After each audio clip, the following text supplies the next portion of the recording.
법률방송 로포커스가 2023년 하반기 개편을 맞아 앞으로라는 새로운 코너를 야심차게 마련했는데요. 한 주간 사회를 떠들썩하게 한 뉴스와 함께 이에 대한 법적 이슈를 살펴보고 법적의 동정도 함께 살펴보는 시간을 가져보려 합니다. 앞으로 함께 해주실 양윤섭 변호사님 모시고 얘기 함께 나눠보도록 하겠습니다. 변호사님 어서 오세요. 안녕하세요. 네, 변호사님 첫 코너 첫 순서인데요. 네. 좀 자기소개 먼저 좀 부탁드릴게요. 네, 안녕하세요. 저 양윤섭 변호사입니다. 현재 법률사무소 영상 대표 변호사로 근무하고 있고 아울러 대한변호사협회에서 제2기획 이사로 일하고 있습니다. 현재 대한변협 등록 형사법, 민사법 전문 변호사이고 주로 송무와 자문 위주로 사건을 수행하고 있습니다. 자, 먼저 최근 가장 뜨거운 감자였습니다. 이제 국가대표 축구 선수 황의조 선수에 대한 이 사생활 영상이 유출이 돼서 논란이 되고 있는데요. 황의조 선수의 그 전 여자친구라는 사람이 온라인에다가 황의조 휴대전화에 있는 수십 명의 여자들과 성관계를 한 영상 그리고 사진이 있다라면서 이 실제 영상까지 올리면서 굉장히 지금 사건이 논란이 되고 있습니다.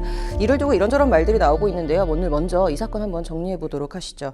자, 첫 번째 질문입니다. 많은 분들이 궁금해하시는 게 황의조 선수가 이제 피해자냐 가해자냐 지금 이를 두고 굉장한 갑론을박이 이어지고 있습니다.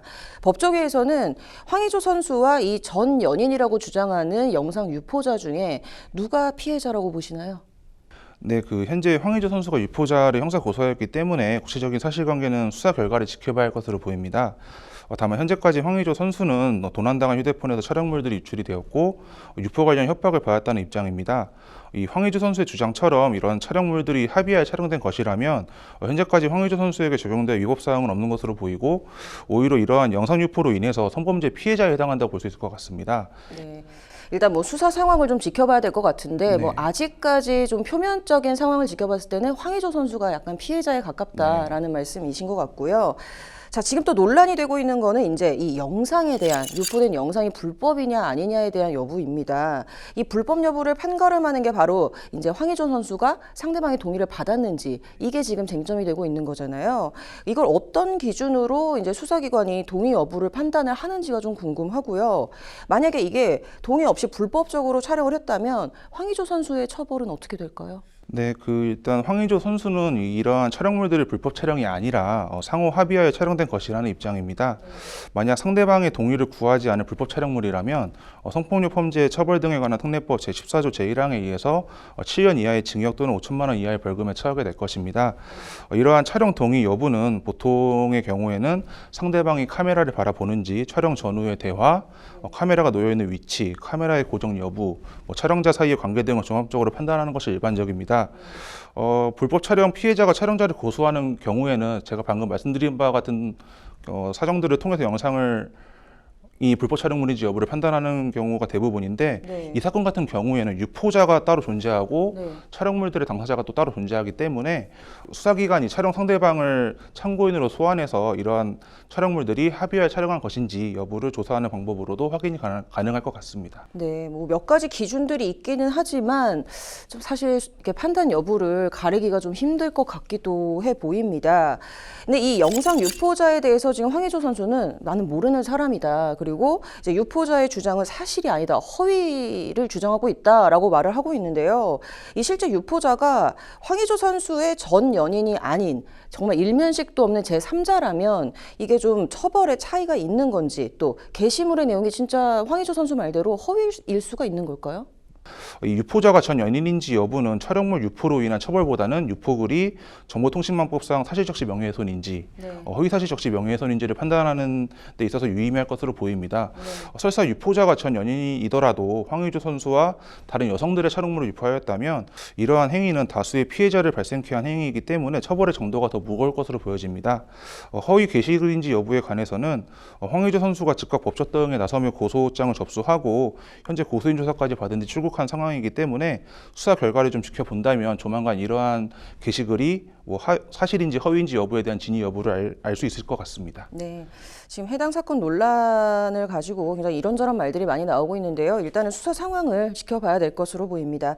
황의조 선수 이슈 이 정도까지 듣기로 하고요. 자, 이번 주 법조계 동정으로 좀 알아볼 내용, 대검찰청이 범죄 피해자의 재판 절차 진술권 활성화를 위해서 업무 개선 방안을 한다는 소식이죠. 이거 시행 배경부터 좀 말씀해 주시죠. 네, 이른바 그 부산 돌려차기 사건의 가해자가 강간살인 미수 혐의로 항소심에서 징역 20년을 선고받았습니다.